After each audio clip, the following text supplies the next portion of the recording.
Au mois d'octobre, je posais la question de la pertinence de l'Église si cette dernière ne se réforme pas. C'est la ligne de conduite que nous devons tenir régulièrement, se réformer.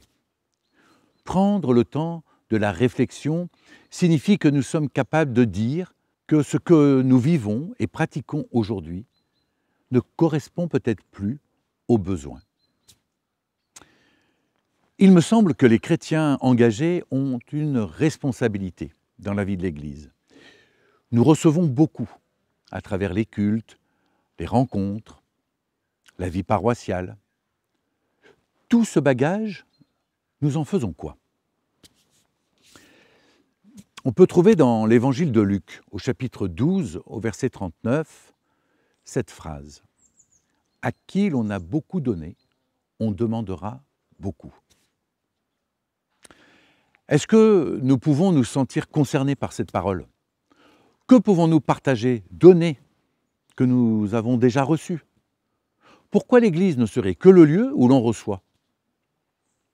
L'Église est aussi le lieu où l'on donne, où l'on partage.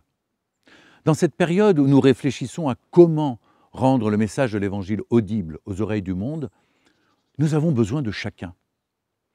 Nous sommes appelés à être des serviteurs et pas que des consommateurs.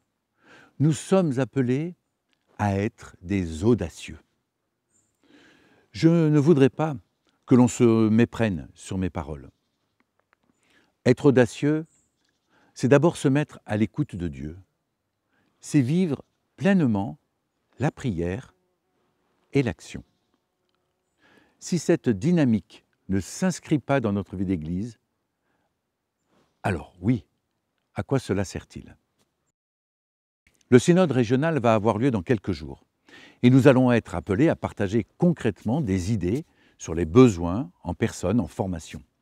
J'espère que nous saurons nous écouter les uns les autres et ensemble ouvrir un chemin qui sera à la fois conforter notre foi et inaugurer de nouvelles façons de vivre l'Église. Il faut cesser de penser uniquement à nous. Il faut penser l'Église pour ceux qui ne la connaissent pas.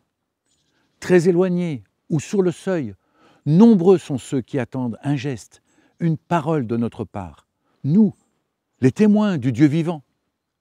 C'est tout simplement à cela que sert l'Église.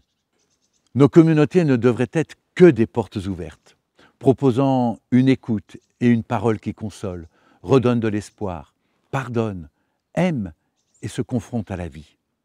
Lorsque nous évoquons l'évangélisation, c'est d'abord de cela que nous parlons, parce que l'Église, c'est avant tout les personnes et non pas les bâtiments.